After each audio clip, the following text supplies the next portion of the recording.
ఇప్పుడు ఎలక్షన్స్ వస్తున్నాయి కదా, మీకు ఓటు హక్కు ఉందా? ఉందండి.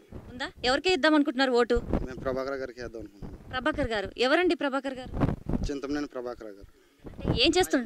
ఎమ్మెల్యే గారండి. ఎమ్మెల్యే గారు అంటే అందరికీ తెలుస్తుంది. మీకు అలాగే తెలుసా, లేకపోతే మంచి పనులు ఏమైనా చేస్తున్నట్టు తెలుసా మీకు? మాకు మంచి పనులు చేస్తున్నాడు, మామూలుగా కూడా తెలుసండి.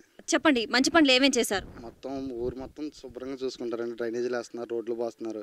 అందరిదాకా నా కాలు కూడా నాకు యాక్సిడెంట్ అయింది. యాక్సిడెంట్ అయితే ఎవరు పట్టించుకోకపోతే ప్రభాకర్ గారి దగ్గరుండి 5 లక్షలు అయితే అంటే దానికి మొత్తం ఆయనే దగ్గరుండి చేయించారండి. నాకు 5 లక్షలు ఎమ్మెల్యే గారే పెట్టుకున్నారు మీకు? ఆయనే నేను దగ్గరుండి ఫోన్ చేసి డాక్టర్ గారితో అప్పటికప్పుడు కుదరదంటే అప్పటికప్పుడు ఆయనే దగ్గరుండి ఫోన్ చేయించి వచ్చి చేయించారండి. నాకు బాగుందా మరి ఇప్పుడు? అంటే లారీ యాక్సిడెంట్ అయింది, కాలు పనిచేయదని చెప్తే అప్పుడు ఎమ్మెల్యే గారు తీసుకెళ్ళి అక్కడ హాస్పిటల్లో చేయించారండి. ఆయనే చేయించారండి మొత్తం. మళ్ళీ ఎమ్మెల్యే గారు వస్తే బాగుంటుందా, ఇంకా వేరే నాయకుడు ఎవరైనా రావాలని కోరుకుంటున్నారు? ఆయనే కావాలండి. మాకు ఆయనే కావాలండి. చింతమనేని ప్రభాకర్ గారే కావాలి, చంద్రబాబు నాయుడు గారే కావాలి. ముఖ్యమంత్రిగా చంద్రబాబు గారే కావాలి.